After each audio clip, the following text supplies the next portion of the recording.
Donald Davidson ha adoptado la concepción de Anscombe de que obrar es obrar bajo descripción, la acción bajo una cierta descripción. Eso lo toma de Anscombe. No por nada yo les decía que Davidson dice que intention de Anscombe es la contribución más importante de la filosofía de la acción desde Aristóteles. Bueno, sea eso exagerado, no importa, pero da la pauta de cómo le lleva Davidson a estas cosas. Y por otro lado, lo que hace Davidson es tomar la estructura aristotélica del silogismo práctico. Y aquí sí hay una diferencia importante con Anscombe, que es la siguiente. Anscombe, por razones que ahora no puedo explicar, pero que tienen que ver con su filiación wittgensteiniana. Anscombe tiene dos fuentes de nutrición, digamos así, Aristóteles y Tomás de Aquino, pero también Wittgenstein. Por razones que ahora no puedo explicar en detalle, Anscombe adoptaba lo que sería la tesis, a mi juicio el dogma, wittgensteiniano, de que los estados interiores no pueden ser causas. Eso está vinculado con una cierta concepción de la causalidad, además. Si uno piensa en la causalidad en sentido nomológico y la piensa como conexión de eventos, es evidente que los estados interiores no parecen ser causas, porque los estados psicológicos no siempre producen los mismos efectos. Y además ellos mismos no son eventos observables. Entonces, Wittgenstein decía que no hay conexión causal, nomológica, ¿se entiende ahora? Entre estados psicológicos y acciones. Davidson, bueno, aquí mi posición es que Davidson es más aristotélico que Anscombe en esto. Aunque mis amigos anscomianos creen que estoy en una heterodoxia digna de castigo al decir esto. ¿Por qué digo esto? Porque hay gente que ha quedado persuadida que la visión correcta de Aristóteles es lo que dice Anscombe, que aquí no puede haber conexión causal. Yo creo que la visión correcta de Aristóteles aquí es lo que dice Davidson, que los estados disposicionales del alma son la causa próxima de los movimientos del cuerpo, con la salvedad, sin embargo, de que la causalidad aristotélica no es la causalidad humeana. Acá el problema no es si Aristóteles eso no es causalista, sí que lo es a mi juicio. El punto es que no es humeano en su concepción de la causalidad. La concepción aristotélica de la causalidad no es conexión de eventos, primariamente. Aristóteles habla de causas de cosas. Por ejemplo, cuando explicamos las causas, ¿no es cierto? Las cuatro causas. Uno pregunta, bueno, la causa de la mesa o del árbol. En términos habituales, nosotros nos preguntamos por las causas de cosas, sino de eventos o de estados de cosas. Y Aristóteles pregunta por causas de cosas. Pero además sostiene que las causas, en su sentido, digamos, en el caso focal, en el caso paradigmático, son contemporáneas con sus efectos, no precedentes. O sea, la visión aristotélica de la causalidad a nosotros no nos asombra porque tenemos una cierta esquizofrenia filosófica, que es que vamos a la facultad de filosofía y decimos unas cosas, volvemos a la calle y ya no conectamos con lo que decimos en la facultad. Yo a veces le digo a los alumnos, ¿usted alguna vez le preguntó a la mamá por qué la mesa? Pues en la facultad lo convencieron de que la mesa tiene causa formal, material, etc. Pero nunca nadie fuera de la facultad pregunta por causa de cosas. ¿No? Bueno, esta esquizofrenia a veces lo llevamos toda la vida adelante y no hay problema, ¿no? Curioso, ¿no? La concepción aristotélica de la causalidad es bien extraña para nosotros. En cambio la tomamos como si fuera tópica y de sentido común. ¿Cómo? Si no coincide para nada con nuestra manera habitual de hablar de causas. Para nosotros la causa es precedente, generalmente. Y Aristóteles se orienta a partir del modelo de causas que no preceden a los efectos, que son simultáneas. Eso está en Analíticos Segundos, libro 2, capítulo 12, donde Aristóteles aborda el problema de las causas que no son simultáneas, porque eso es un problema. Entonces, ¿qué ocurre? Una causa formal es simultánea para la cosa, y la cosa no es un efecto. La noción aristotélica de causalidad no opera con la noción de efecto. Bueno, sobre esto habría que hacer otro seminario, ¿no es cierto? Entonces, ahora me autocensuro, ¿eh? Pero esto es interesantísimo. Nosotros pensamos que la noción de causalidad está conectada con la de efecto, y la relación causal es una relación causa-efecto. Las causas aristotélicas no son causas de efectos. Ustedes dirían que la forma árbol es una causa y el árbol un efecto de la forma árbol. ¿Se entiende lo que estoy...? Bueno. Entonces, ¿qué ocurre acá? Acá el debate, a mi juicio, está muy distorsionado entre causalismo y anticausalismo porque se mezclan dos problemas distintos. Si para Aristóteles los estados disposicionales del alma no son causa de los movimientos del cuerpo, a mi juicio ahí la respuesta es claramente sí. Pero esa es una discusión independiente de cómo piensa Aristóteles esa causalidad. Y obviamente no la piensa en términos de causalidad humeana, ni tampoco en términos de causalidad nomológica. ¿Se entiende lo que quiere decir nomológico? La causalidad, la concepción de la causalidad según la cual la causalidad responde a leyes. Nosotros solemos, la visión habitual de la causalidad es que la causalidad es una conexión de eventos o de estados de cosas o eventos y estados de cosas que responde a leyes. Por lo tanto es una concepción eventualista y nomológica de la causalidad. Y nos cuesta muchísimo pensar concepciones no nomológicas de la causalidad. Yo tengo un amigo que hizo su habilitación sobre esto, Robert Sinek. Entonces, a lo sumo en contextos como la creación artística o en el contexto teológico, la creación divina, se aparecen modelos no nomológicos de causalidad, ¿no? Pero ese es un debate paralelo. Entonces, ¿qué ocurre? ¿Cómo piensa Aristóteles la causalidad? Es una cuestión distinta, independiente de si él cree o no que los estados del alma no son causa de los movimientos del cuerpo. Y cree que sí son causa del movimiento del cuerpo. ¿Cómo que no? Entonces, en ese punto, a mi juicio, Davidson tiene razón. ¿Y por qué enfatizo esto? Porque Davidson, a diferencia de Anscombe, dice que las razones son un tipo de causa. Nosotros veíamos que Anscombe decía que hay que distinguir entre causes and reasons,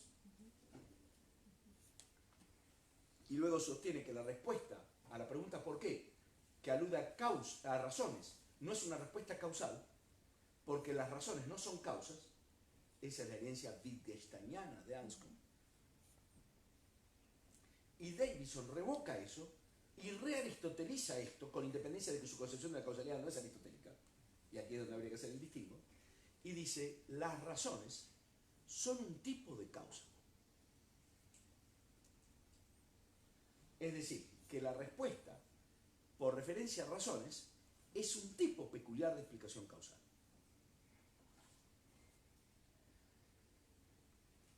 Entonces aquí lo que Anscombe llama reasons, y Davidson también, opera al mismo tiempo como cause o causes. Esta respuesta es más o menos aristotélica. Bueno, mis amigos anscombianos dicen que menos.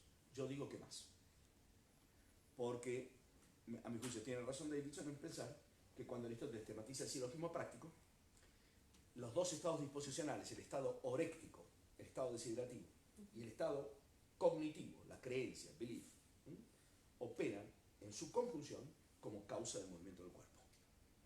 ¿Esa es una causa humeana? No. Pero es lo que mueve voluntariamente el cuerpo. Una conexión de estados psicológicos. El alma es principio del movimiento del cuerpo en Aristóteles. ¿Cómo la psique no va a tener función causal? Y eso vale para los movimientos no voluntarios, como la digestión, pero también en los seres que son capaces de movimiento voluntario, para los movimientos voluntarios, sean movimientos animales, como por ejemplo el caballo que va a beber agua, o el ser humano que es capaz además de ir por aéresis y por tanto de acción. A mi juicio aquí Davidson, por lo tanto, está más cerca de Aristóteles que Anscombe. Pero como les digo, mis queridos amigos anscombianos, que son legión, me consideran aquí, no digo un traidor a la causa, pero un tipo raro. Entonces, no puedo ahora, lean el artículo precioso de Davidson sobre Causes and Reasons de 1963. Es un paper realmente brillante. Claro, otro problema es que Davidson, cuando después quiere construir la conexión causal, utiliza el modelo de Hempel de la predicción bajo estadística. Bueno, eso me parece absolutamente desenfocado ahora, ¿no? Cómo Davidson quiere pensar la causalidad en ámbito de la producción de la acción. Eso yo no lo suscribo y creo que Aristóteles no tiene nada que ver con eso. Pero en la tesis mínima de que los estados disposicionales anímicos para Aristóteles son causa del movimiento del cuerpo, en eso creo que tiene razón Davidson. Entonces, esto es lo que quería decir de Davidson. Después, la gran aportación de Davidson es su manera de interpretar el silogismo práctico, también en relación con el brillante trabajo que ha hecho en términos de la explicación de la incontinencia. Voy a explicar cuál es el problema de fondo que hay aquí. A ver si puedo explicar por qué la incontinencia es tan interesante. Si Davidson tiene razón, explicar una acción es presentarla como resultado de razones. O sea, que explicar una acción es racionalizarla. ¿Qué quiere decir acá racionalizarla? Davidson distingue dos sentidos de racionalidad que yo he usado a destajo en mis trabajos sobre Aristóteles, etc., porque me parecen de gran poder iluminador. Davidson distingue racionalidad interna y racionalidad externa. ¿A qué le llama racionalidad interna? A una noción menos exigente de racionalidad, definida en términos de simple consistencia, es decir, coherencia, compatibilidad lógica. Si, por ejemplo, si alguien cree en la astrología, ¿no?, es internamente racional que gaste cierto dinero en horóscopos. Es consistente con su creencia en la astrología. Sería inconsistente en cambio que diga, a mí me interesa y creo mucho en la astrología, pero no me preocupan los horóscopos. Eso sería internamente inconsistente. Eso es lo que se llamaría irracionalidad interna, ¿no? Ahora, decir que es internamente consistente gastar dinero en horóscopo cuando uno cree en la astrología no es haber declarado racional, sin más, el creer en la astrología. Acá aparece la segunda noción de racionalidad, la de racionalidad externa, que Davidson la define en términos de concordancia con estándares intersubjetivos aceptados de racionalidad, ¿no? Entonces, supongamos, si hoy, por ejemplo, uno creyera en la teoría de los 4 elementos, tendría que renunciar a hacerse análisis médicos, porque están basados en la tabla de Mendeleev, no en los 4 elementos, ¿no? La química que subyace a los análisis médicos, a los estudios médicos, no es la química de los 4 elementos, ¿no es cierto? Entonces supongamos que alguien dice, no, yo creo que la materia son los 4 elementos, y después va al médico y le pregunta cuánto colesterol tiene, ¿no? Eso sería internamente inconsistente, ¿no? Entonces, hoy nos parece además que nadie razonablemente creería que una adecuada teoría de la materia puede satisfacerse con la teoría de los 4 elementos, porque además consideramos en nuestro estado cultural y científico que eso sería externamente irracional, puesto que tenemos acumulado un conocimiento disponible para todos, más o bien, los químicos lo saben del todo, los médicos se informan y nosotros nos informamos vía los médicos, de que hay un montón de elementos químicos que se pueden analizar, detectar, etc. Entonces, claro, en nuestro horizonte cultural, creer que los 4 elementos entran en la composición de la sangre, ¿me explico? Esas son las dos nociones de racionalidad que introduce Davidson. Pero, ¿qué ocurre? Para explicar por qué alguien produce voluntariamente una acción, intencionalmente una acción, hay que racionalizarla internamente, aunque sea disparatada desde el punto de vista externo a la acción. Supongamos que un juez quiere explicar por qué un reo ha matado a varios miembros de su familia, o ha hecho algún otro desquicio semejante. Bueno, para poder imputarle la acción, ¿qué hace el juez? Construye una historia en la cual, con la base en testigos, en lo que sea, pruebas objetivas, lo que sea, pero construye una historia, la hermenéutica por lo tanto, dentro de la cual lo que este señor hizo intencionalmente fluye consistentemente de sus preferencias, deseos, expectativas, etc. O sea, lo que hace para poder imputarle el delito es racionalizar internamente el delito. Ahora, después que se lo imputa, lo declara externamente irracional y lo castiga por haber hecho eso. Pero la explicación, la hermenéutica de la acción, se basa en una acción de racionalidad interna, es decir, una presuposición de sentido. Explicar acción intencional y conducta voluntaria solo se puede llevar adelante haciendo una presuposición prima facie de sentido. Y solo la apuesta por el sentido encuentra sentido. Yo decía ayer, a cuento de una pregunta, que, no ayer, sino el martes, que si por ejemplo uno llegara a una tribu y esa gente habla y uno presuponiera que lo que dicen no tiene sentido, nunca podría descifrar ese lenguaje. Solo se hace la suposición prima facie de que lo que dicen tiene alguna consistencia y tiene algo que ver con la referencia al mundo, que también yo veo, voy a poder estar en condiciones de ir descifrando el lenguaje de esa gente. Por lo tanto, la apuesta prima facie es la apuesta por el sentido. Ahora, ¿por qué entonces es interesante la incontinencia? Porque la incontinencia, que también llaman en jerga moderna weakness of the will, ¿no?, la debilidad del querer, o llaman en alemán, ¿no es cierto?, Handeln wider besseres Wissen, obrar contra el mejor saber de uno. La incontinencia es el caso más paradigmático de irracionalidad interna. O sea, de una acción que es voluntaria, pero al mismo tiempo no concordante con lo que el propio agente cree que es mejor para él. Entonces, claro, en una teoría de la acción que tiene esta inflexión hermenéutica, uno dice, bueno, explicar la acción es racionalizar internamente. el fenómeno de la incontinencia es el caso, digamos así, el contraejemplo más paradigmático y es el que pone en cuestión nuestra estrategia de explicación de las acciones. Porque ¿cómo atribuirle a alguien una acción voluntaria de la que se presupone al mismo tiempo que no es congruente con aquello que él quiere como mejor para él? Y ese es el caso de la incontinencia. Como Sócrates fue el gran teórico de la racionalización, declaró imposible la incontinencia, ¿no? Y los autores posteriores dijeron, bueno, esta es una conclusión muy consistente, pero exagerada, porque parece que la fenomenología moral nos muestra que esto ocurre todo el tiempo. Y entonces el gran dilema de Platón y Aristóteles es cómo explicar la incontinencia, y Davidson también. Entonces Davidson se basa mucho aquí en Tomás de Aquino, ¿no es cierto? Y en Aristóteles para explicar la incontinencia. Y elabora una teoría fantástica, la incontinencia, a la que no me voy a referir. Solamente, si alguien quiere, le mando el paper que escribí en el año 98, si no me equivoco, sobre esto. Un paper infantil, pero que es lo que tengo para enviarlo.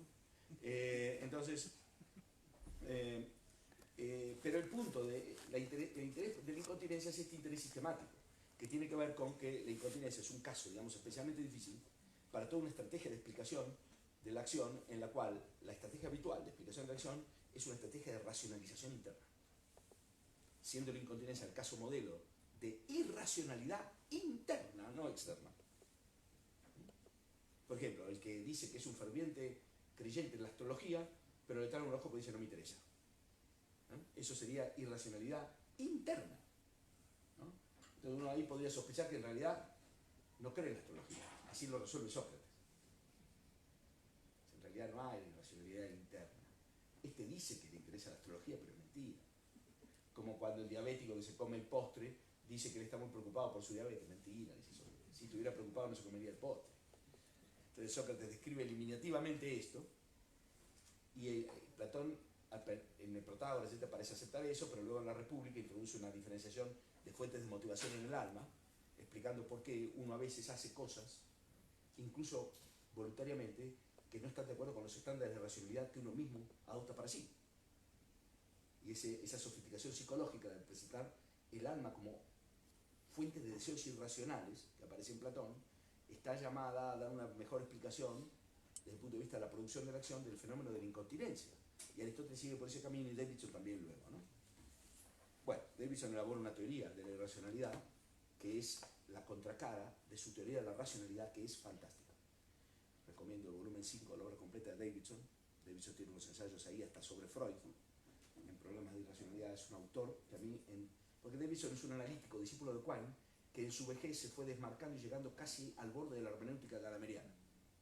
Y de hecho hay unos textos sobre Gadamer en el último Davidson. Y además Davidson y Gadamer, los dos estudiaron lenguas clásicas, no filosofía primariamente, y se doctoraron sobre el mismo diálogo de Platón, el Fileo, sin conocerse. Bueno, ese patrón platónico salva de muchas cosas aún, por lo pronto de los reduccionismos de escuela. Entonces Donald Davidson, así un pensador que desde la tradición analítica ha visto una cantidad de cosas que lo ponen en contacto con la tradición hermenéutica a la que me voy a referir ahora.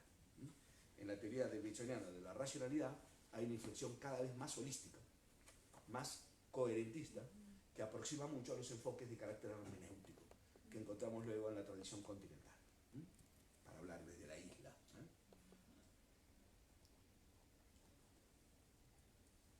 ¿Alguna cosa sobre esto antes de que pasemos a la hermenéutica continental? Yo tenía una duda. Sí, ¿cómo no? Estaba pensando, por ejemplo, en relación con la racionalidad externa, ¿no? Si se entiende como concordancia con estados intersubjetivos.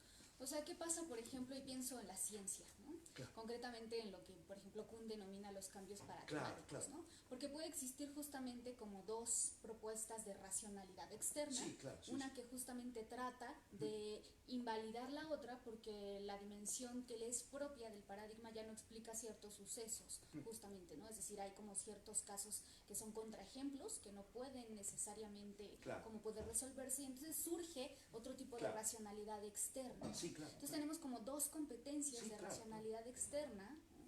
Que ninguna, digamos, tendría ninguna primacía sobre la otra. En los momentos de crisis de un paradigma. Ajá.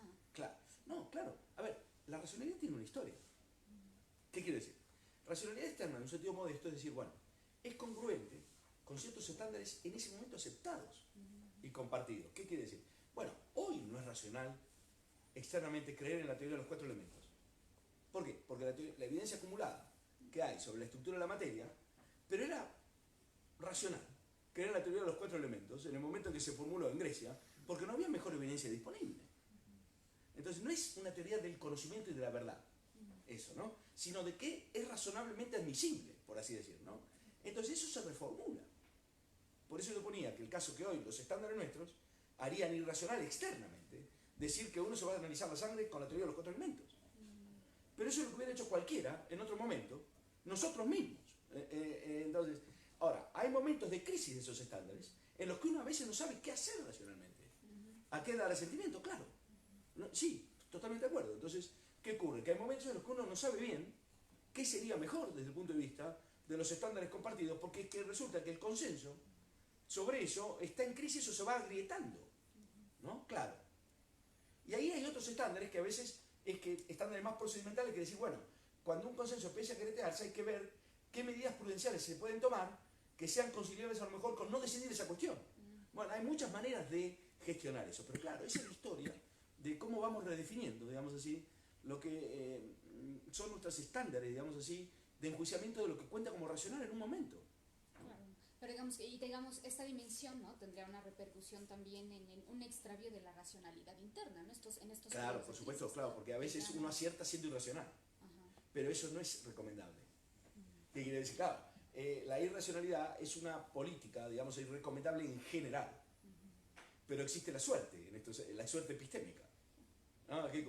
Uno acierta haciendo lo contrario de lo que debería hacer, pero no es política recomendable, ¿no? Bueno, esas son cosas preciosas de teoría de la racionalidad, que si uno se desmarca de los rótulos de las filosofías, si es analítica, si es externalista, internalista, toda esa cuestión, que a mí me parece que es la burocracia filosófica, uno podría recuperar con una mirada límpida y va a encontrar puntos interesantísimos en autores de las más diversas tradiciones. Y después, claro, está la finitud de uno, que puede leer solo unas pocas cosas y ya está. ¿Qué va a hacer? Pero claro, es un tema apasionante y yo sé que usted ha trabajado muchísimo sobre estas cosas y le agradezco, ¿no?, que lo ponga en conexión. Pero yo tengo una visión como dinámica de eso, ¿no? Es decir, que claro, Kuhn lo que aporta es eso, ¿no? Porque, claro, historiador de la ciencia, sí, bueno, hay momentos de crisis de un paradigma que es la crisis de lo que en esos momentos son los estándares de enjuiciamiento en términos de racionalidad externa, por lo menos en sede científica. También ocurre eso en moral. Kuhn se ocupa de la ciencia, pero los consensos morales también se agrietan y se redefinen, y a veces no se alcanzan de nuevo, o se alcanzan sobre otras materias. Si uno toma la historia de esas cosas, por ejemplo, uno dice, bueno, hay progreso moral o no hay progreso moral. Es muy difícil de decir, porque, por ejemplo, en materias de crueldad pasan ciertas cosas. Hay épocas que son mucho menos tolerantes a la crueldad y en cambio toleran otras aberraciones. O sea, y uno encuentra, bueno, ¿no? Entonces, claro, ¿qué pasa? Y bueno, es muy interesante. Yo no tengo respuestas, digamos, como definitivas, pero sí ver esos problemas me parece. Entonces, claro, Davidson hace la teoría de la racionalidad de Davidson es teoría, digamos así, de consistencia de creencias. Claro, la intersubjetividad es muy importante para refrendar las propias creencias, porque si el test de consistencia es un test exclusivamente referido a mi propia esfera, puedo estar seguro de que esa consistencia es muy frágil, porque no está chequeada, no está contrastada con nada más. Uno va afirmando sus creencias cuando entra en diálogo con los demás y va asentando las propias creencias, ¿no es cierto?, en un diálogo cooperativo, ojalá, un genuino diálogo, por lo tanto, con gente que le aporta otras cosas. Por ejemplo, mi concepción sobre la materia no me la elaboré yo, me la explicaron de chico. Y el médico me dice, mire, usted tiene... si yo estoy privado de toda esa mediación, ¿qué es lo que yo creería de la materia? Probablemente no tendría ninguna idea. Y si me dedico a eso ahora, a obtenerlo yo, sin división de trabajo y sin cooperación, a lo mejor avanzo algo en materia, pero no voy a hacer nada de miles de otras cosas, ¿no? Entonces, toda esa elaboración, digamos así, colectiva, de estándares de racionalidad, es imprescindible, naturalmente. ¿Qué haría uno liberado a sí mismo en materia de racionalidad? ¿No? Entonces, claro, Davidson no es puramente coherentista, su teoría de la verdad es referencialista, pero referencia y coherencia son dos ingredientes irrenunciables en la teoría de la verdad. Davidson no define la verdad en términos coherentistas, pero elabora una noción de racionalidad en la que el criterio de coherencia es básico para la interpretación. Pero Davidson exige, el principio de caridad de Davidson, que es el principio que guía la interpretación, exige la atribución de verdad y coherencia. ¿Por qué verdad y coherencia? Porque atribuyendo falsedad no se puede esperar coherencia. Por algo obvio, que lo sabían los escolásticos, de lo falso se sigue cualquier cosa. O sea, se puede derivar de los falsos contradicciones. La coherencia no sustituye la verdad, pero es un test. Cuando hay mucha coherencia, es dable suponer que hay mucha verdad. ¿Me explico? Porque si hubiera mucha falsedad, no podría haber mucha coherencia. Esa es la razón por la cual es tan trabajoso mentir. ¿No? La mentira, ¿por qué tiene patas cortas? Porque no se sostiene. ¿Por qué no se sostiene? Porque no hay verdad. Claro. Esta teoría de la racionalidad a mí me parece fascinante y Davidson siempre ha sido un autor de mi predilección en el ámbito analítico por estas razones, ¿no? Bueno, pero no aquí lo he asesinado en 3 palabras y he además dedicado mucho más tiempo del que prometí. Así que ahora, ¿qué hago con Heidegger y Gadamer, no? ¿Qué hacemos? ¿Digo algunas cosas? ¿Sí? ¿O qué? ¿Sobre Davidson podemos cerrar aquí o hay algo más que...? Cerramos. Bueno.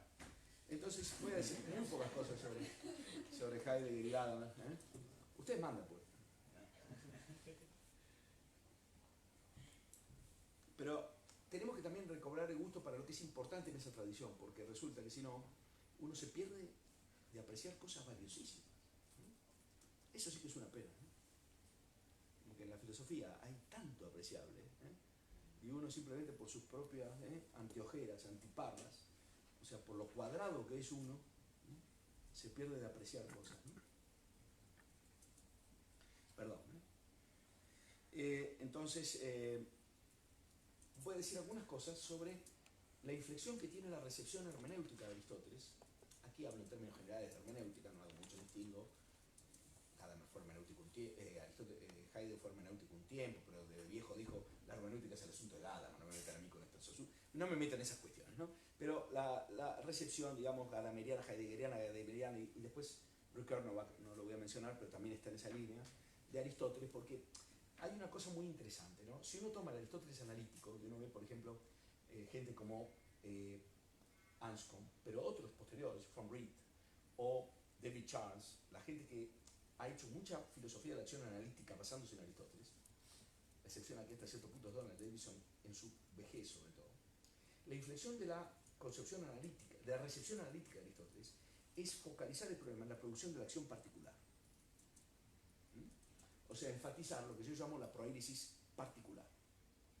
Entonces, explicar, sobre todo, ese tramo de la concepción aristotélica.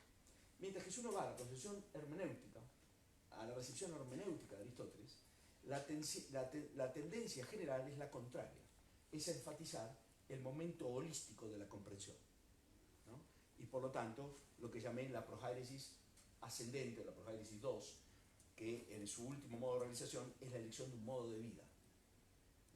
En la concepción aristotélica de la praxis tenemos estos dos vectores vinculados en un campo de fuerza dinámico que es lo más esencial de la concepción aristotélica.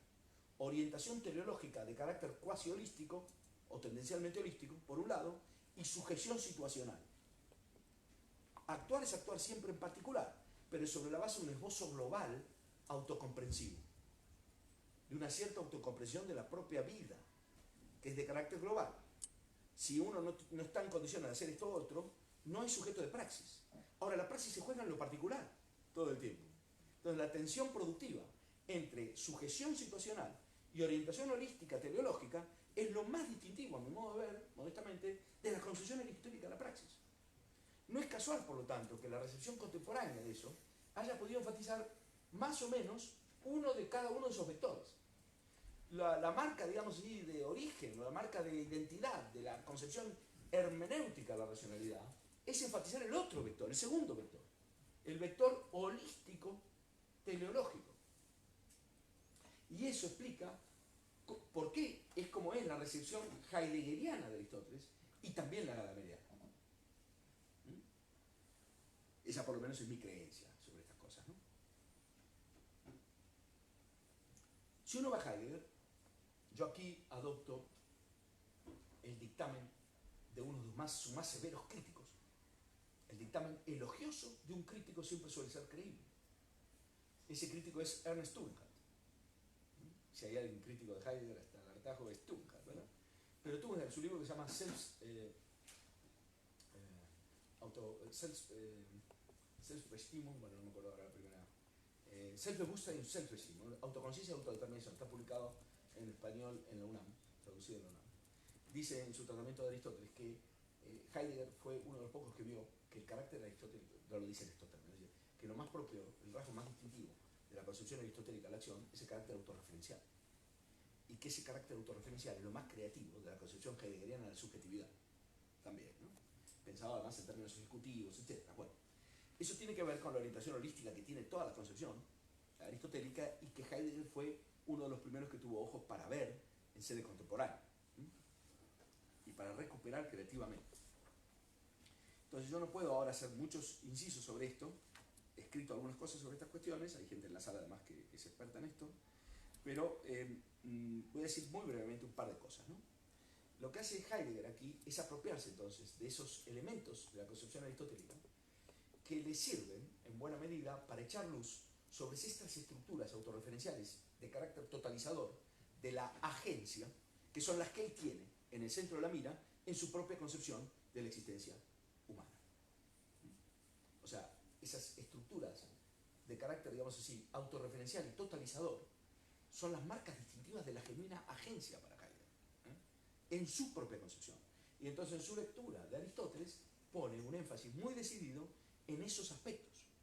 Y eso le permite hacer una interpretación, a mi juicio, bastante correcta del espíritu de la concepción aristotélica de la praxis. Aunque después en el análisis de algunas cosas particulares, bueno, ya sabemos que Heidegger hace con los textos básicamente lo que él quiere, ¿no? Es decir, lo que él quiere es generalmente muy, muy interesante, pero no siempre atenido a lo que el texto en su letra dice, naturalmente, ¿no?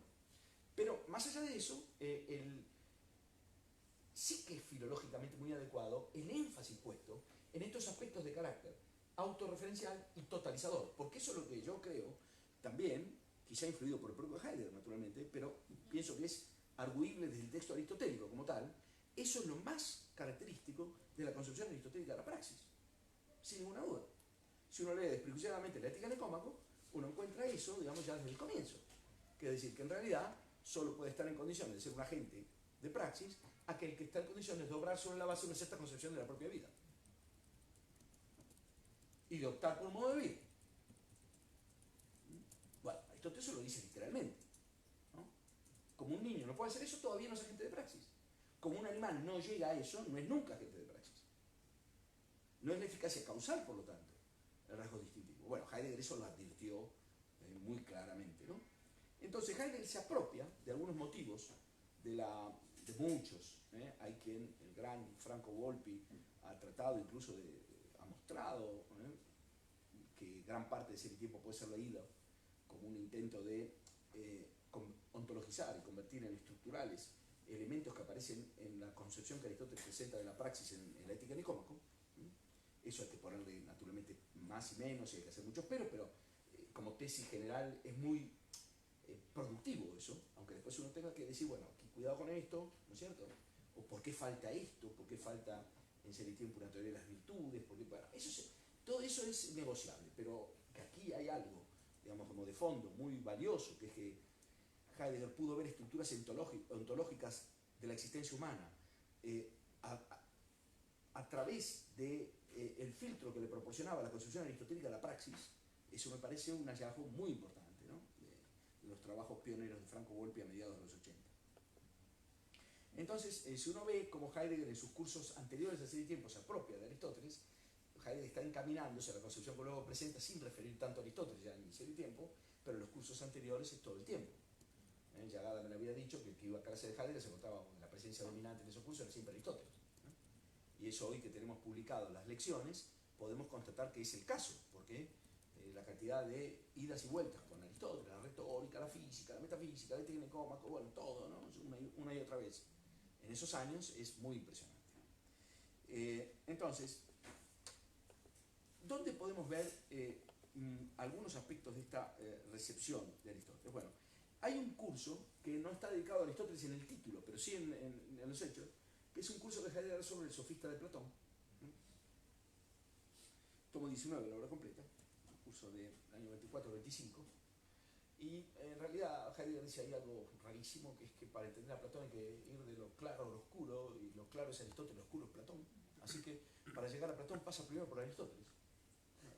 Una decisión hermenéutica sorprendente, ¿no? Si se la gastaba Heidegger, ¿no? Claro, es decir. Entonces, Heidegger con Aristóteles, con Platón siempre tuvo grandes problemas de comprensión. Es un pensador que no se le acomodaba, ¿no? Y él mismo lo ha reconocido expresamente en varios lugares. Entonces, claro, hay un volumen que es una lección de un semestre, que son 600 y tantas páginas, y que uno dice, en un semestre editó esto, miren lo que era la universidad. Si uno hace eso hoy, lo echan, ¿no? Bueno, primero uno lo puede hacer, pero si pudiera hacerlo, lo echan, ¿no? Claro. Entonces, las primeras 200 y tantas páginas son sobre la ética aristotélica. Bueno, ahí hay una interpretación de las virtudes intelectuales, y en particular de la frónesis, que es lo que me interesa ahora recalcar, donde Heidegger interpreta que la frónesis aristotélica está caracterizada justamente por qué componentes, por los dos que mencioné. El carácter totalizador, recuerden que en el libro 6 Aristóteles dice expresamente que el prudente, el frónimos, a diferencia del técnico, del que cultiva las técnicas, es alguien que no sabe en particular todo, sino que sabe en general lo que es bueno para una vida. O sea, para ser prudente no hace falta ser especialista en todos los saberes particulares. Por ejemplo, el prudente no necesita ser médico para ser prudente. Si para ser prudente hubiera que tener la suma de las ciencias, la prudencia sería un imposible, naturalmente. Pero el prudente sabe que en cuestiones de medicina hay que preguntarle al médico. La pregunta, sin embargo, de qué lugar ha de ocupar la salud en una vida adecuada, no es una pregunta médica. Es una pregunta prudencial. Es una pregunta que tiene que ver con un diseño razonable de una vida humana. De ninguna manera la salud es el bien más alto de una vida humana, piensa Aristóteles, por lo menos. Nuestra publicidad de remedios sí, ¿no? Acá, si yo quiero vender remedios voy a decir que la salud es fundamental. Pero la salud es una condición básica de una vida buena, pero Aristóteles no cree que la vida buena para el hombre se agote en la salud, naturalmente. Entonces esa no es una discusión médica, sin embargo. El médico va a tender a decir que la salud es fundamental porque es su oficio. Y en una sociedad de expertos uno debe decir, cuidado, usted sabe de salud, pero usted no es experto en la pregunta de qué contribución hace la salud a una vida buena en sentido humano. Esa es una pregunta que tiene que ver con sabiduría práctica, no con medicina. Y sobre eso no hay técnica, no hay ciencia. Y la frónesis no es una ciencia. Tanto más importante la frónesis es una sociedad de expertos. Platón y Aristóteles elaboraron esta noción de racionalidad porque en su época aparecieron las técnicas. Y la técnica tiene la tendencia intrínseca, no a la técnica, el técnico, a creer que porque sabe de una cosa, sabe también de todo lo demás. De eso se quejaba Sócrates en la apología, ¿no? Entonces nosotros en una sociedad de expertos estamos rodeados con cantidad de gente que nos dice lo que hay que hacer. Por ejemplo, si uno oye los programas médicos, ¿no es cierto?, le dicen a la mañana que hay que tomar una naranja, luego hay que hacer 10 minutos de gimnasia, pero luego hay que evitar esto, lo otro. Si uno cumpliera con todo eso no puede trabajar. Y probablemente no puede vivir. Además la esposa le pide el divorcio, porque no la atiende. Entonces uno dice, bueno, es razonable hacer el caso de todos estos tipos, ¿no? Esa no es una pregunta médica. ¿Hasta dónde yo le presto oídas a eso? Eso no es una pregunta médica. Es una pregunta prudencial. Para responderla hay que tratar de desarrollar algún tipo de saber que no es técnico ahora. Esa es la noción que después Gadamer rescata de Aristóteles, que es practices wissen. O sea, saber prudencial, sabiduría práctica. Eso es lo que Aristóteles tematiza bajo la frónesis. Ahora, la frónesis no es particular. No es un saber particular. Por eso Aristóteles dice que no hay técnica de la frónesis. No hay técnica del arte de vivir. Se habla del arte de vivir, pero no hay un arte de vivir que sea una técnica como es la zapatería, la medicina y toda la estrategia, etc. Entonces, la orientación de la frónesis es global sobre la vida y es autorreferencial, porque la frónesis es un saber en el cual el sujeto de ese saber se ocupa fundamentalmente ¿de qué? De cosas, sí, pero en la medida en que están referidas a él mismo. El prudente es el que pone en juego en su trato con todas las cosas de las que se ocupa una cierta autocomprensión recta. Sí. Esta cuestión de la frónesis sabemos que viene, usted lo ha expuesto también en otros lados, de fren, He intentado. ¿no? Frenos, Sí. que es lo que cubre el Pericardio, pericardio, ¿no? Y esta cuestión del frenos en la frónesis, en Aristóteles se injerta, se ancla la cuestión de que se piensa con el corazón, ¿no? Ah, sí, totalmente. Que viene desde la cuestión de Homérico, Sí. de Homero, ¿no? Una cuestión homérica ahí. Pero en Platón se piensa con la cabeza. Se piensa con la cabeza. Entonces, lo que gesta ese cuidado de la del frenos, de la frónesis, vemos ahí, pareciese en un primer momento como proyectos distintos, donde una frónesis platónica, que tiene que ver con la cabeza, una frónesis aristotélica, que tiene que ver con el corazón, o cómo va ese origen de la frónesis ahí. Yo ahí haría yo ahí haría un alcance un poquito mitigador de esto, porque si no, creo que nos podemos ir por caminos que serían erróneos, ¿no? Me parece, no estoy seguro de lo que voy a decir, estoy pensándolo, pero, o debería pensarlo mejor. Veamos, eso se refiere a la metafórica del pensar, digamos.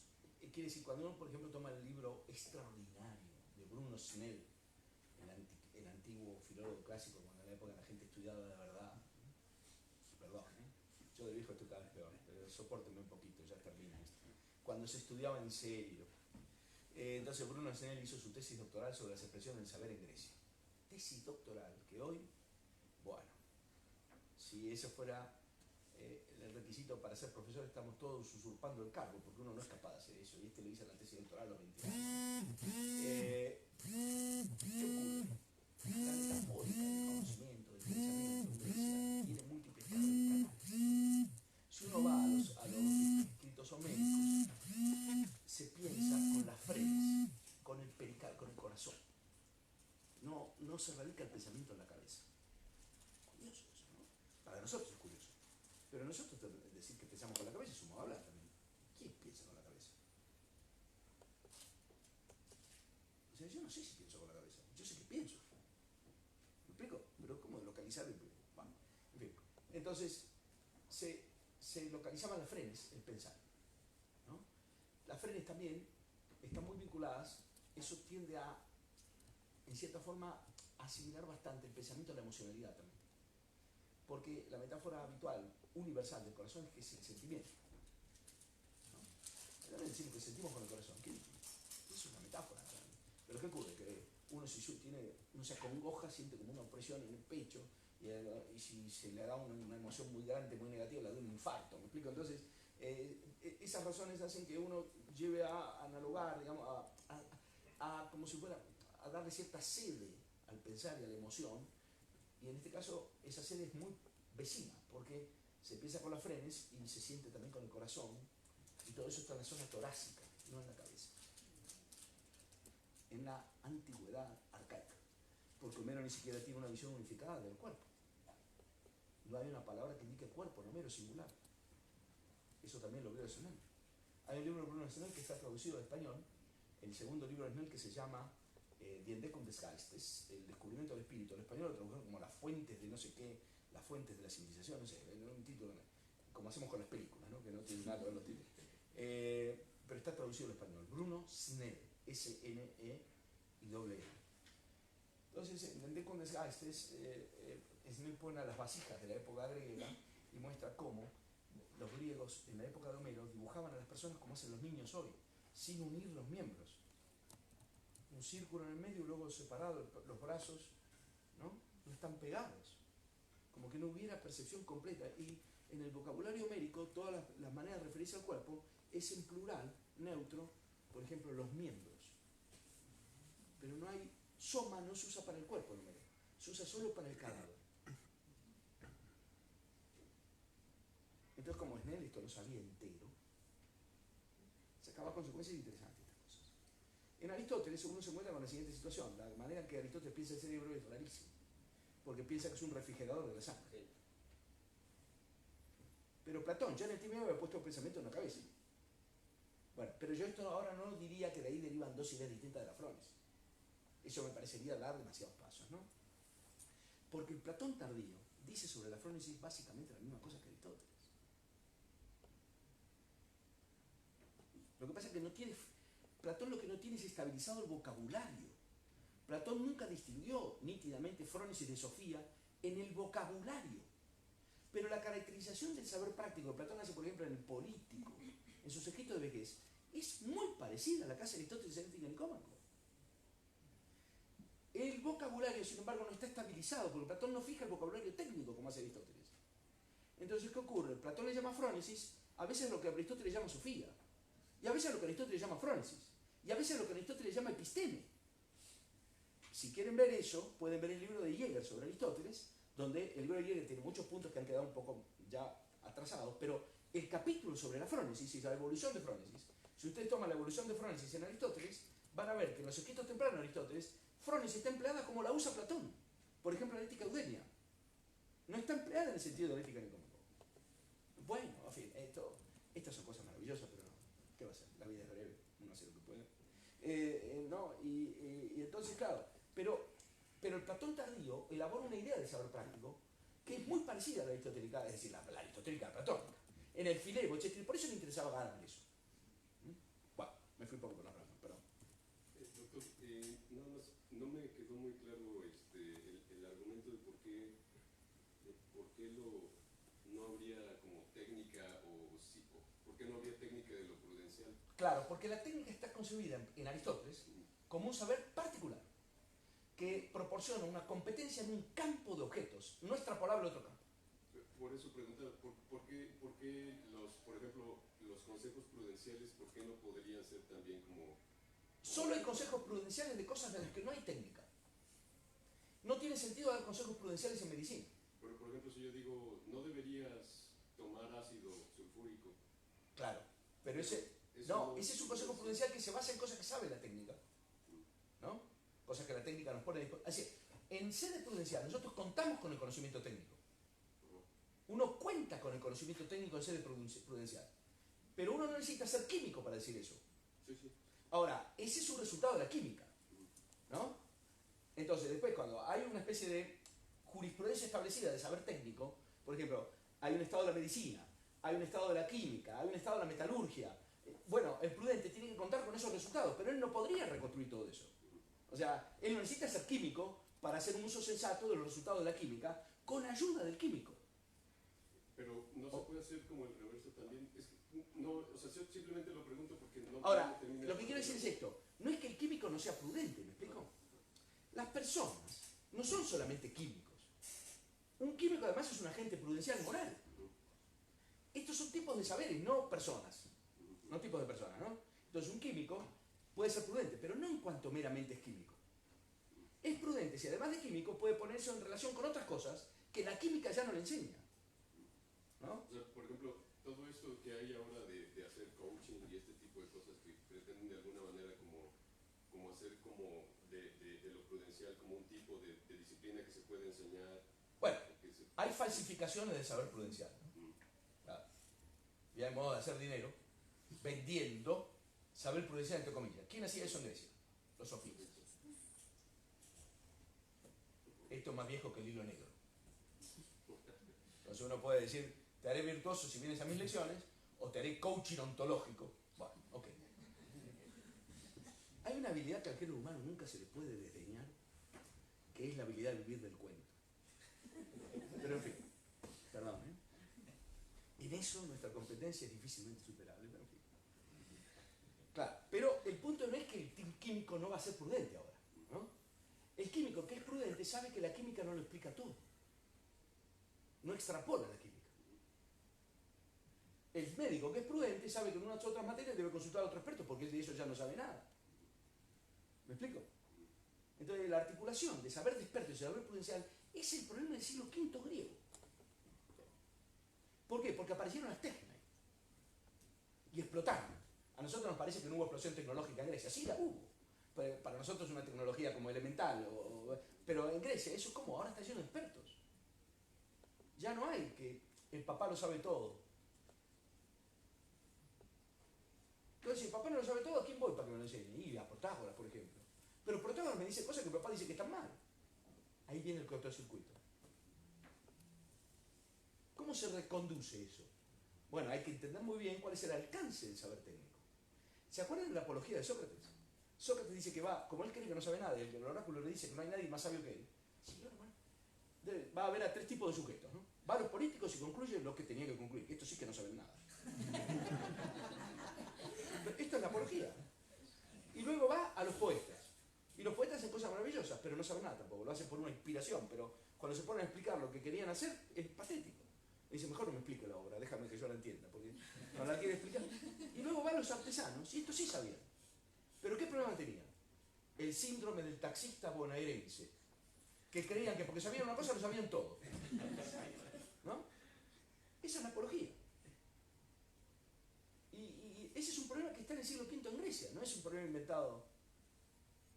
Si ustedes toman el tomo 3 de la Historia de Filosofía Griega de Guthrie, que trata de esta cuestión y está ordenado por estos problemas, claro, el impacto que tuvo sobre la cultura griega, la técnica, esto no es algo solamente que ocurrió luego en la época de la máquina, ha pasado muchas veces en distintos niveles, naturalmente, no en la técnica planetaria. Pero, entonces la gente decía, bueno, pero aquí hay un montón de expertos ahora. Y Aristóteles rescata un saber práctico, prudencial. Por eso Gadamer, esta gente lo rescata en sede contemporánea, donde estamos invadidos por la técnica, y pareciera que el ámbito del saber prudencial queda reducido a cero. Una sociedad de puros expertos, donde nadie sabe a dónde vamos. ¿No? Porque para Gadamer y para mucha gente, la frónesis aristotélica se hizo nuevamente importante en el siglo XX. ¿No? Bueno, pero entonces, mi punto ¿cuál era? Que tanto Heidegger como Gadamer ven esto, que lo distintivo de la frónesis aristotélica es carácter holístico, quiere decir, lo que está en juego ahí es una cierta manera global de comprender en qué consiste una vida buena, y carácter autorreferencial. Porque la vida buena es la vida buena para el hombre, y en este caso para el hombre que porta el saber práctico. Por eso cuando Heidegger interpreta la frónesis en varios cursos, siempre dice que en la frónesis se trata del mismo Dasein, dice Heidegger. Se trata del mismo que delibera, no de algo distinto del que delibera. En cambio, en las técnicas se delibera sobre algo diferente del que delibera. ¿No? Por eso dice Aristóteles que la técnica tiene un objeto exterior y la frónesis no. La frónesis cuenta con los objetos exteriores, pero el tema de la frónesis no son los objetos exteriores. O aquello de lo que versa en última instancia la frónesis, aunque se esté ocupando de otras cosas, no es el objeto exterior, sino que siempre el rasgo autorreferencial lo que está en juego ahí. ¿Qué contribución es esto al modo de vivir que yo quiero llevar adelante? ¿Qué lugar ocupa esto en una vida como la que yo trato de forjar? Esas son las preguntas prudenciales. ¿Cuánto debo dedicarle al ejercicio, por ejemplo? Bueno, si uno le lleva la punta, que pone un gimnasio todo el tiempo. Pero entonces ahora soy una especie de Atlas, pero perdí el trabajo. No, bueno, me explico, o sea, ok. Perdón, por estos ejemplos un poco burdos, pero es que son cosas elementales que están en juego aquí. Entonces, cuando Heidegger dice, cuando interpreta la frónesis, yo no voy a dar los pasajes porque si no se me acaba el tiempo, ¿no? Pero puedo dar papers sobre esto si alguien quiere, porque tengo alguna cosa perpetrada sobre esto. Entonces, dice, claro, ¿qué es lo que caracteriza a la frónesis? A la frónesis Aristóteles, ¿qué la caracteriza? Que lo que está puesto en juego en la deliberación prudencial es el ser del mismo que delibera. Claro. Pero está puesto en juego con ocasión de la situación concreta de acción. Por eso la transparencia que posibilita la frónesis es autotransparencia en situación. Es transparencia sobre sí, con ocasión de la sujeción situacional de la acción.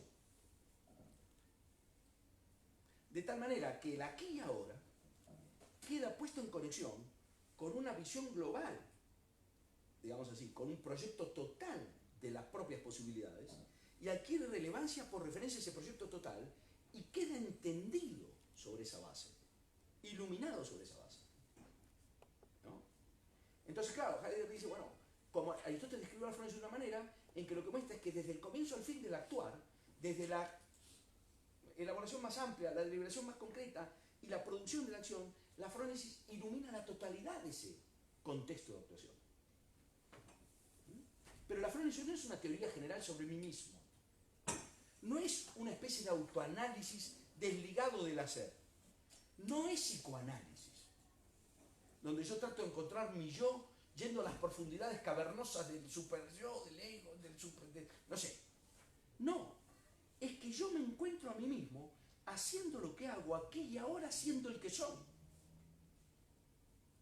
Y esa es la noción de autotransparencia que luego Heidegger introduce en Ser y Tiempo, cuando conecta estas cosas con su propia visión de qué consiste que la existencia sea auténtica o propia. Y esa es la razón por la que fuerza, a mi juicio, indebidamente, la conexión de la Phronesis con lo que él llama el Gewissen. Pero bueno, ok. Pero Heidegger hace estas cosas todo el tiempo. Claro, dice, bueno, si esto es así, la Phronesis aristotélica tiene algo que ver con lo que yo llamo el Gewissen, la conciencia moral, ¿no? Pero bueno, pero eso es anecdótico para mis intenciones aquí, ¿no? Lo que no es anecdótico es esto otro. Es decir, bueno, muy bien. Entonces, en este saber prudencial, Aristóteles activó unas estructuras de autocomprensión que son alucinantes. ¿Por qué? Porque en la manera en que Aristóteles caracteriza el saber prudencial, comparece en todo su esplendor esta tensión productiva del espacio de la praxis, que es orientación global de carácter teleológico y sujeción situacional. Eso con carácter autorreferencial, naturalmente. Actuar es moverse en ese campo de fuerza, por así decirlo, y comprenderse de esa manera, ¿no? Bueno, esto a mí me parece realmente, ¿no? ¿Dijo Aristóteles todo esto? Sí, yo creo, pero en su lenguaje.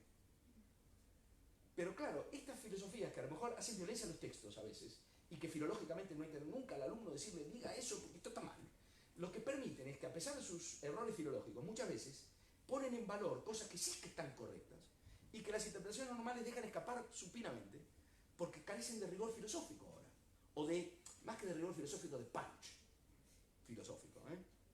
Cuando hay punch filosófico a veces se pierde lo otro, pero bueno, un profesor tiene que equilibrar tantos ahí y tratar de rescatar el rigor filológico sin perder el punch filosófico, para que el alumno se dé cuenta porque esto es interesante, ¿eh?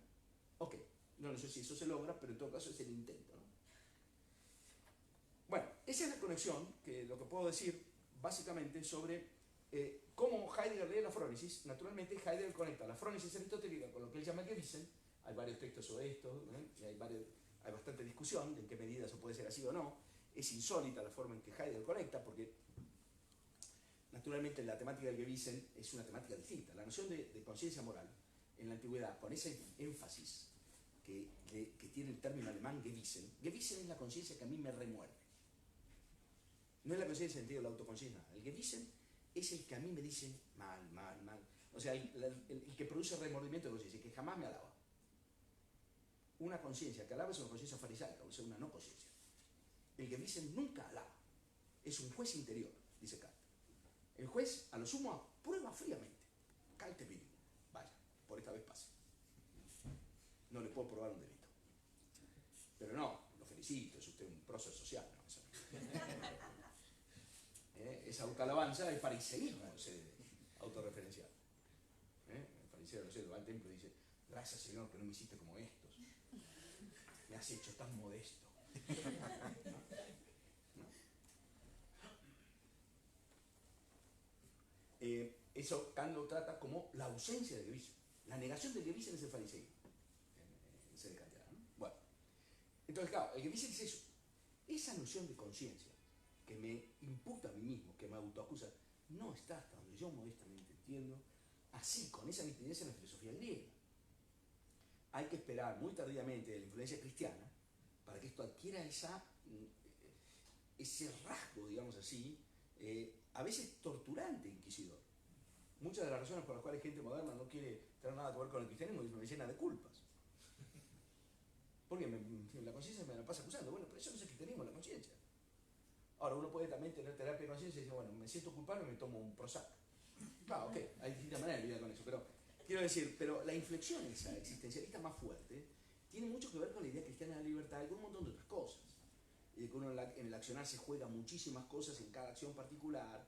No es una idea aristotélica con esas inflexiones, ¿eh? El Frónimos aristotélico es un gentleman, no un individuo con problemas de conciencia. Y muchas veces Aristóteles dice que el Frónimos nunca hace nada mal, nunca tiene remordimiento de nada, pero porque le exige bastante poco en ser interior.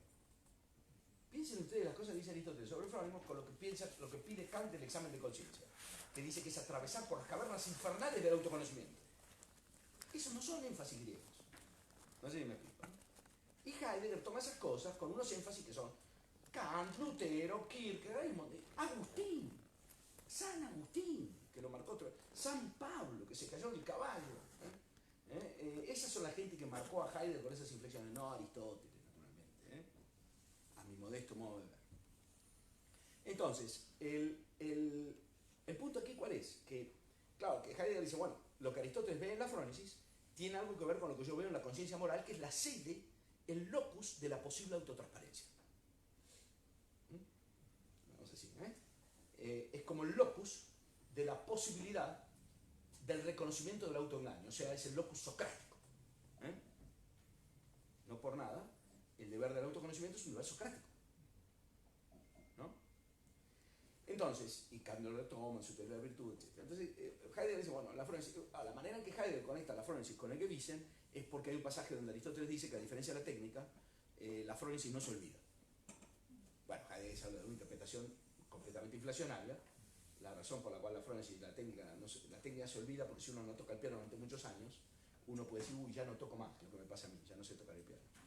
Pero sería insólito que yo diga que me olvidé de cómo se era decente, porque hace mucho que no ejercito. Yo era decente, pero me olvidé de esto. ¿No? Es decir, Aristóteles dice que de la frónesis no hay lete. ¿Por qué? La interpretación, a mi juicio, más sensata de ese pasaje es que los hábitos morales se alojan en un nivel de la constitución del yo que es completamente más core, más medular que el nivel periférico en que se alojan los hábitos técnicos, que no involucran el querer. El hábito moral involucra el querer, el hábito técnico no. Entonces, en esa misma medida, el hábito moral constituye la identidad práctica, el hábito técnico no. Y por lo tanto, uno difícilmente, salvo en casos patológicos, diría que se olvidó de quién era uno mismo, ¿no? Pero Heidegger dice, bueno, no hay olvido de la frónesis porque desliga completamente el tema del olvido del habitualismo, porque Heidegger en general los hábitos es deflacionario respecto del hábito, ¿no? En general. Pero en todo caso lo que marca, no deja de ser cierto, me parece, de que la frónesis es un lugar de cierta autotransparencia, también en Aristóteles. En el sentido que indiqué, no en el sentido del análisis de la conciencia, que es interior, sino en el análisis de que la frónesis es un saber práctico que mantiene abierta la perspectiva total sobre sí mismo con ocasión de la situación. Quiere decir, uno no se convierte en un energúmeno que, bajo la solicitación de las circunstancias, deja de entender quién es uno mismo. Y por lo tanto uno puede poner en valor su propia autocomprensión con ocasión de las circunstancias particulares. Quiere decir que el que tiene frónesis no queda nunca, digamos así, obnubilado por lo particular con lo que trata, y hace valer, pone en valor, como se dice en España, esa autocomprensión en cada caso. Por eso dice Aristóteles que el frónimos ve lo correcto en cada situación de acción, y es canon y medida de lograr correcto en cada situación de acción. No es el que tiene los más lindos discursos sobre sí mismo, es el que pone a prueba una identidad práctica sólida en el trato con cada situación particular, sin necesidad de hablar sobre ella. Entonces es ejemplar su actuación, es emulable. ¿Por qué? Porque se acredita en la praxis. En cambio, cuando los políticos hablan de cómo hay que hacer las cosas, después resulta que la praxis, y entonces uno aprende ahí dos cosas, que los políticos mienten y que es bueno ser hipócrita, ¿no? Eso no es un frónimos. Perdón, hay alguien que me... Un frónimos es alguien que acredita la consistencia de su propio proyecto vital, de su propia autocomprensión, en la situación concreta de acción. Sí. Sí, es un comentario porque a partir de la descripción que está haciendo alguna conexión, pero con la fenomenología. En el caso de Husserl habla de convicciones duraderas. Claro, claro. Y me parece que esto es compatible totalmente con lo que Husserl expone. Por eso le decía yo a usted, perdón, ¿lo he interrumpido? No. Por eso le decía yo a usted en una conversación, y lo digo a veces, que en sede de filosofía trascendental, el filósofo que más justicia le hizo, hasta donde yo conozco, y no casi todo, entonces, de lo que yo conozco, el filósofo que le hizo realmente justicia al habitualismo aristotélico no es Heidegger, sino Husserl. porque Husserl en temas de identidad práctica es un habitualista declarado. Heidegger no. Hasta donde yo entiendo a Heidegger. Pero en todo caso los énfasis claramente son distintos. En Heidegger hay un énfasis de la decisión fundacional y de la necesidad de reactuar eso todo el tiempo. Heidegger en ese sentido es más cristiano que Aristóteles, porque los ritos de renovación en el cristianismo son fundamentales.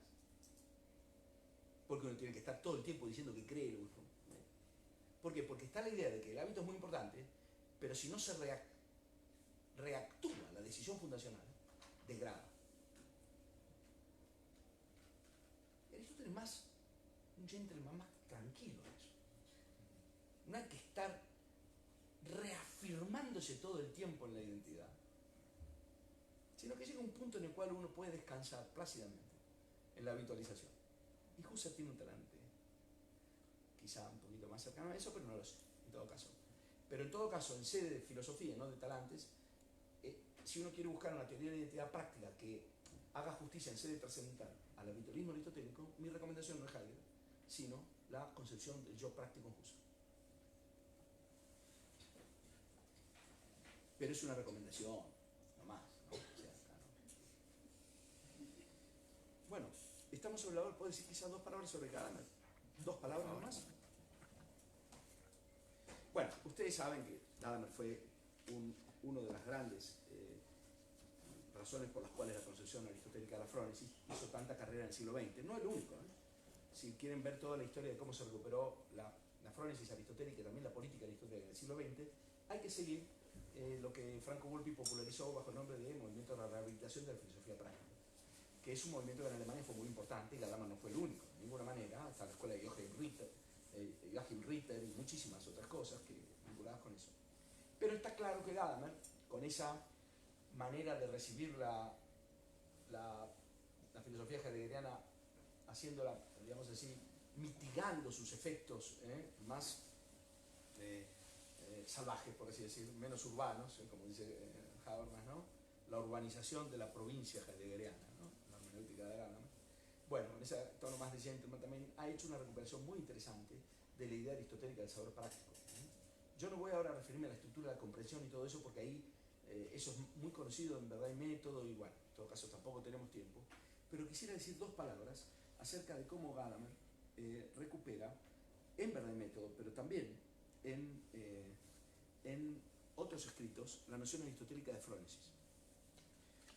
Porque esto enfatiza cosas que Heidegger no pone en esa forma en valor, sin perder el contacto con las cosas que vimos en Heidegger, pero enfatizando también otros aspectos, ¿no? Entonces, hay toda una temática en Gadamer de cómo se puede recuperar la idea del saber práctico.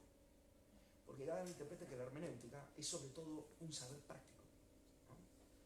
Un saber hacer, ¿no? Pero que no es productivo, que no es técnico, ¿no? Entonces, en la sección, en la segunda sección de Verdad y Método, hay una cápite que se llama la recuperación del problema hermenéutico fundamental, y dentro de eso hay un apartado que se llama la actualidad hermenéutica de Aristóteles, que recomiendo a todos los que no hayan todavía pasado por ahí, hay muchos que sí lo han hecho, verlo, porque ahí van a ver cómo Gadamer conecta muy certeramente a Aristóteles con todo el problema de la facultad del juicio, ¿no? Con todo el problema de la mediación entre lo particular y lo universal, cosas que en Heidegger así no aparecen enfatizadas de esa manera, ¿no? Con el problema de cómo se hace justicia, por ejemplo, en sede judicial, el saber del juez, no el saber del legislador, el saber del juez. Eso conecta con la temática medieval de la epieikeia, más llamada epiquía, la equidad, la epieikeia, ¿no? Bueno, y ahí van a encontrar también que Gadamer hace en su gran trabajo sobre la idea del bien, ¿no?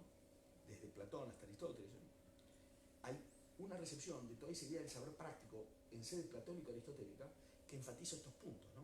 Como esos puntos son esencialmente problemas que tienen que ver con la estructura de la comprensión, hay una actualidad hermenéutica de esas formas clásicas del saber que han quedado relegados por la vigencia, el predominio cuasi irrestricto de un paradigma objetivista del conocimiento. El saber práctico no puede ser nunca entendido a la luz de un paradigma objetivista del conocimiento, porque en el saber práctico no se trata meramente de objetos. Entonces, y porque en el saber práctico de lo que se trata es de prestaciones comprensivas. Entonces, cuando dice cómo recuperar el problema hermenéutico, bueno, para poder recuperar en una sede como la de la filosofía contemporánea, donde el paradigma proposicionalista del saber era dominaba de manera, no digo absoluta, pero cuasi, el discurso filosófico, recuperar estas formas del saber que han sido como relegadas al margen de saberes menores, el gusto, el tacto, el consejo, la prudencia, etcétera, etcétera, etcétera, tiene un potencial revolucionario porque pone en crisis el paradigma dominante del conocimiento. Es un paradigma tendencialmente objetivista, ¿no es cierto?, tendencialmente proposicionalista, que por lo tanto deja de lado justamente los caracteres más peculiares del saber práctico, que son el carácter holístico, el carácter no proposicionalizable sin residuo y el carácter autorreferencial. Entonces, aquí aparece, ¿no es cierto?, la conexión con lo que Aristóteles llama frónesis, porque ahí está encarnado lo que también se llama el Sittliches Wissen, el saber moral, que Gadamer dice, Aristóteles fue el primero en que no se puede, en decir que no se puede entender como una técnica ni como una ciencia. El saber moral no es la teoría moral, no es la ética filosófica. Por ejemplo, la Ética Nicómaco es un libro de filosofía práctica, que tiene una teoría de la frónesis, pero en el libro no está la frónesis, no la trae envasada. La frónesis es una habilidad de los sujetos. La teoría del saber prudencial, ella misma no es saber prudencial, es fenomenología de la prudencia. El saber prudencial es el tipo de saber que ponen en juego y acreditan los agentes morales que reúnen ciertas características, que los hace poder lidiar adecuadamente con la variabilidad de las situaciones de acción sobre la base de una recta comprensión de sí mismo y de la situación. Eso no está contenido en la Ética Nicómaco. La Ética Nicómaco dice que eso no tiene que ser prudente. Por eso dice, bueno, ¿qué es la virtud? Por ejemplo, ¿qué es la valentía? Afrontar los peligros que son debidos, como es debido, en el momento debido. Y esto no lo dice la teoría. ¿Quién tiene que llenar esas variables? El saber prudencial. O sea, la teoría marca los lugares a los que debe atender el prudente. Pero no puede la teoría, sin caer en una casuística infinita, decir si aquí ahora esto es algo que ha de afrontarse o no ha de afrontarse. Si eso tuviera que gestionarlo la teoría se diluiría en la casuística y no habría posibilidad de mediación entre lo universal y lo particular. La instancia de mediación entre lo universal y lo particular es extrateórica. Es una capacidad, no una teoría. Esa capacidad es lo que Aristóteles identifica con el nombre de frónesis. Y es lo que Kant llama Urteilskraft, facultad del juicio. Los dos grandes teóricos de esta forma del saber y del comprender son Aristóteles y Kant, naturalmente. Los dos grandes filósofos de la Urteilskraft, ¿no? Y Platón también en su vejez. Pero digamos, canónicamente, frónesis y Urteilskraft. Y Gadamer, que es bastante injusto con Kant, en verdad y método, en cambio es muy justo con Aristóteles. Nada, es perfecto. Entonces, esta idea del saber práctico, Gadamer después lo elabora en muchos otros textos menores, no solo en verdad y método, ¿no? Porque es una idea que le importó desde siempre. Y la conecta también naturalmente con la temática medieval de la epieikeia, que está en la teoría de la justicia de Aristóteles. Los medievales transliteraban mal en griego, entonces pusieron epiquia. La gente que estudia medieval dice epiquia, pero en griego es epieikeia, que es lo que es la aequitas en latín, y en alemán las bíblicas, ¿no? Que son facultades que tiene que tener el que enjuicia el caso particular. Por ejemplo, la posibilidad que tiene el juez de completar, corrigiendo la literalidad de la ley escrita, que no puede capturar la complejidad del caso particular, ¿no? Bueno, esas prestaciones son prestaciones comprensivas que Gadamer, para la hermenéutica de Gadamer, son fundamentales y que se encuentran por primera vez documentadas, digamos así, como aisladas, como tema propio y realzadas en su potencial, digamos así, para una recta comprensión del universo del conocimiento, del saber, en la filosofía práctica aristotélica. Y de ahí que también esta recepción hermenéutica de Aristóteles ponga en valor, digamos así, estos aspectos que son los que más conectan, como digo, con el tramo, no que lleva hacia la acción particular, sino la autocomprensión global como una característica exclusiva distintiva y constitutiva de la agencia en su sentido genuino. Punto. Okay. ¿Ya está? ¿Puedo hacer una pregunta muy Sí. breve? Alejandro, ¿cuál es tu... bueno, entiendo que Berti hace una crítica justo a la lectura que hace Gadamer de Aristóteles. ¿Cuál es tu valoración de esa crítica?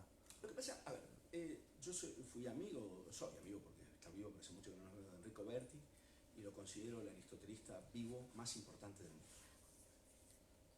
Vaya esto por delante. Así que enmendar a Berti es algo que no se me ocurriría. No llegué a ese nivel de soberbia, ni siendo argentino. Y como además no soy tan joven como para saberlo todo, ya... Pero yo encuentro que la relación que Berti ha tenido con Gadamer y Heidegger no es la que a mí me gusta. ¿Por qué? Por cuestiones de formación, cada quien en su historia. Entonces, ¿qué ocurre? Si ustedes leen las cosas que dice Enrico sobre Heidegger, generalmente son muy buenas, pero es una lectura extrínseca siempre. No es una lectura que venga del ADN de esa manera de ver. Me parece que con Gadamer le pasa algo semejante, pero no digo que Gadamer tenga razón en todo lo que dice. Digo que el potencial que tiene Gadamer, Enrico no lo aprovecha tanto como a mí me gusta, pero Enrico dice cosas que son generalmente, respecto a la interpretación de Aristóteles como tal, más correctas que lo que dice Gadamer, naturalmente.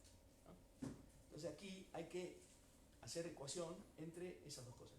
Lo que yo creo que Enrico Berti nos marca mucho en la recepción de estos problemas es que Berti es un gran defensor de la idea aristotélica de la racionalidad en sede práctica, pero la interpreta en un sentido que es tradicional, muy marcado también por una versión no dogmática del tomismo. ¿En qué sentido digo no dogmática del tomismo? Que lo que hay que recuperar también es la idea de una ciencia política, una ciencia práctica. Eso en Gadamer queda muy, no digo eliminado, pero muy por detrás del énfasis que hace Gadamer en estas otras cosas que yo marqué, ¿no?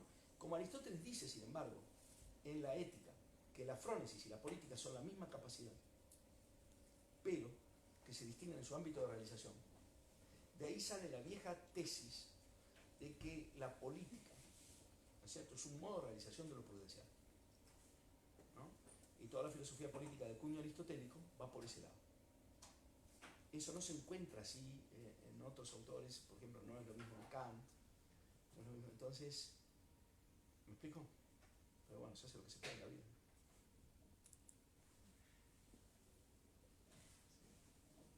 El que quiera. Adelante. Ok, gracias. Doctor Vigo, en este tema de la frónesis justamente estaba pensando en la frónesis y con la intención que me parece que está muy marcada también en el corpus aristotélico de distinguir los diferentes tipos de logos, de racionalidad. En el caso de la racionalidad práctica, el papel que juega la temporalidad. Sí. Es decir, me parece, ahí no sé si pudiera decir un poquito más al respecto, pero que ahí es digamos, el elemento de la temporalidad ayuda bastante, al menos para distinguir con otros tipos de racionalidad, como puede ser el caso de la racionalidad teórica, donde acá en la racionalidad práctica se estaría ejerciendo un uso de logos justamente subespecie temporis, ¿no? Claro. Y de esa manera también relacionado con este estatuto ontológico de lo posible, Claro. de lo posible práctico. Entonces, en ese sentido, a mí me parece que la temporalidad juega un papel muy determinante en Aristóteles, que recupera Heidegger, pero que no sé de qué forma, porque bueno, no, de Heidegger no sé prácticamente nada, pero de qué manera es una recuperación hasta cierto punto legítima de Aristóteles en este punto, ¿no? Justamente. Bueno, ese es un tema que a mí me es muy caro porque yo hice mi tesis doctoral sobre ese asunto, pero digamos, pasó muchísimo tiempo y uno ya no sabe qué decir, ¿no?, sobre esas cosas, porque si uno se queda instalado en lo que dijo, eso degrada, ¿no? No sé, la autorrepetición es una cosa terrible, ¿no? Pero bueno, yo qué diría aquí, obviamente hay una diferencia esencial en el modo, digamos así, de despliegue de la racionalidad teórica y la racionalidad práctica respecto del papel que juega la conexión con la temporalidad en uno y otro caso. cuando uno hace ciencia aristotélica, esto no estoy diciendo que ahora sea así para la ciencia contemporánea, la ciencia aristotélica trata con estructuras necesarias que son de carácter eterno. La ciencia aristotélica en sentido fuerte. No me estoy refiriendo a la política, la ciencia teórica. Entonces, ¿qué ocurre? La visión científica que Aristóteles tiene a vista no es lo que nosotros tenemos por ciencia experimental hoy.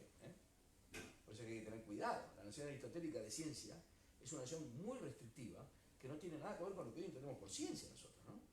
Habría que decirlo todo de nuevo, ¿no? Es decir, la noción aristotélica de ciencia trata con estructuras necesarias, no contingentes y por lo tanto en los cuales la dimensión de la temporalidad no juega ningún papel.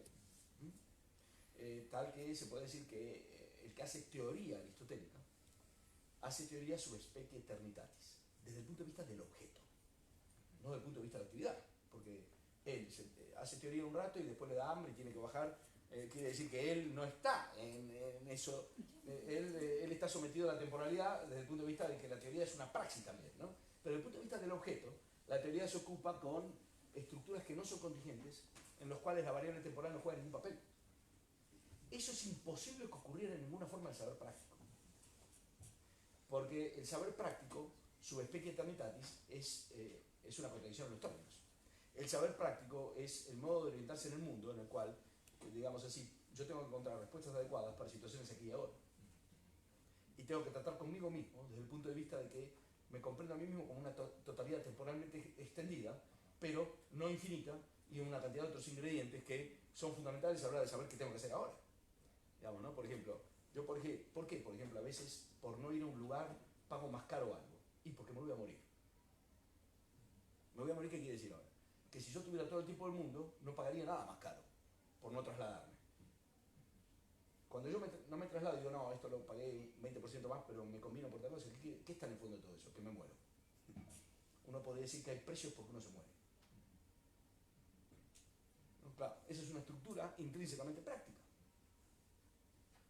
Entonces, la manera en que la gente se comprende a sí mismo en sede práctica no puede ser jamás sub specie eternitatis, aunque, por ejemplo, uno puede incluir en sede práctica, por ejemplo, en el diseño de una vida de contemplación, que los momentos de acceso a estructuras no contingentes tienen que estar contemplados en el diseño de una vida contingente. Y la noción aristotélica de felicidad, que es dedicarse a la contemplación teórica, la forma más alta posible, es gestionar en sede práctica la dedicación a lo que excede toda praxis. Dedicarse a la filosofía es lo mismo. Si uno se dedica a la filosofía, lo que está haciendo es cómo meter espacios de contemplación aristotélica en el laberinto de la solicitación del mundo. ¿No? Entonces, si uno no tiene la brújula de que dice esos momentos tienen que estar resguardados, uno no lleva una vida teórica. Pero el que lleva una vida teórica no es alguien que no come, no duerme, no paga los impuestos, sino que ajusta su manera de involucrarse con el mundo de la solicitación con arreglo a un objetivo que es recurrente y que no dice relación directa con esa solicitación. Eso es lo que esto se llama un bios teoreticos, ¿no? Pero eso es gestión práctica ahora. Porque un bios teoreticos es teórico por el objeto, pero es bios en cuanto a praxis. Es un modo de vivir. Entonces hay una manera sub specie temporis de hacer espacio a la contemplación sub specie eternitatis. Ese es el esbozo de una vida feliz para Aristóteles, la mejor posible. La segunda posible, que es la vida según la frónesis, ya no necesariamente está lidiando con este problema.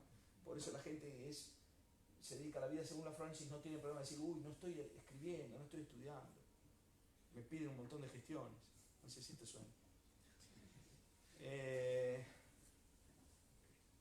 Pero esa es una segunda mejor forma de la vida feliz. O sea que es mejor tener el problema, diría Aristóteles. Hay problemas que se tienen porque uno apunta más. Muchas gracias. ¿Había una más? Sí, Si pueden ser como muy concretas, muy claro, directas las claro. preguntas para... A grosso modo, que nos pueda responder ahí en una pincelada que sé que es difícil. Marcó su discurso la parte que le parece un poco injusta de Gadamer en relación a la crítica del juicio de Kant, y a su vez Gadamer ahí plantea el alejamiento entre Aristóteles y Kant, pero un maestro suyo, del cual hay poco traducido, Wieland, habla más bien que tratan lo mismo. Wieland es un mexicano. hombre que jamás criticó a su maestro Gadamer en ningún escrito, porque era un caballero. Pero su libro sobre Kant es una enmienda a la totalidad de la interpretación de Kant en Verdad y Método, en el cual hay una sola referencia a Verdad y Método en el libro. Jamás me dijo a mí esto es una enmienda a la totalidad, basta leerlo y tratar de tratar. La manera en que Wieland rehabilita la concepción kantiana de la Urteilskraft es completamente distinta en su orientación a la versión de Kant que Gadamer presenta en la primera parte de Verdad y Método. Y si ustedes me preguntan a mí, bueno, yo estoy mucho más, dentro de mi modestísimo papel aquí, yo estoy mucho más inclinado a la interpretación kantiana de Wieland de Kant que a la de Gadamer. Creo que hace muchísimo más justicia al texto kantiano. Gadamer ahí tiene un problema, que es la indigestión con lo que él llama el subjetivismo de la experiencia estética. Ese problema de Gadamer no se lo provoca Kant, sino las cosas que dice Heidegger en el escrito sobre el origen de la obra de arte, que fue decisivo para Gadamer, hasta el punto que Gadamer lo editó, ese escrito, en Reclam. Como en el escrito de la obra de arte, Heidegger traza una visión de la función, por así decir, óntica de ese ente especialísimo que es la obra de arte, que es poner en obra la verdad. Y en esa interpretación de la función de la obra de arte no juega ningún papel el sentimiento. Y no juega ningún papel la idea de una especie de conciencia estética limitada a un coto, digamos así, desligado del mundo. Gadamer quiere depotenciar lo que él cree que son los motivos que llevaron a subjetivizar la estética a partir de Kant. ¿No? Ok. ¿Esa es la única manera de leer la crítica del juicio? Bueno. ¿No? Se hace lo que se puede. Una última pregunta. Uno ve en el ámbito de la recepción hermenéutica de la filosofía de Aristóteles y también en parte también en Platón, una tendencia a mantener el saber prudencial en una vía diferenciada del saber, por decirlo así, técnico, como Sí. ha explicado. Mi pregunta es si pudiera usted tal vez en algunas palabras decirnos qué pasa a su juicio en el ámbito de la filosofía moderna, a excepción de Kant, en el cual pareciese haber una tendencia a que el saber técnico asuma el ámbito del saber prudencial. Un ejemplo que puede provenir, por ejemplo, de la literatura, por ejemplo, Baltasar Gracián, Claro. o Schopenhauer, Sí. estas comprensiones de la vida Claro. vistas desde el ámbito del arte. Claro, exactamente. Gracián, que es una gran influencia también para Schopenhauer, naturalmente, reivindican una de las nociones que articula un modo de conocimiento que es el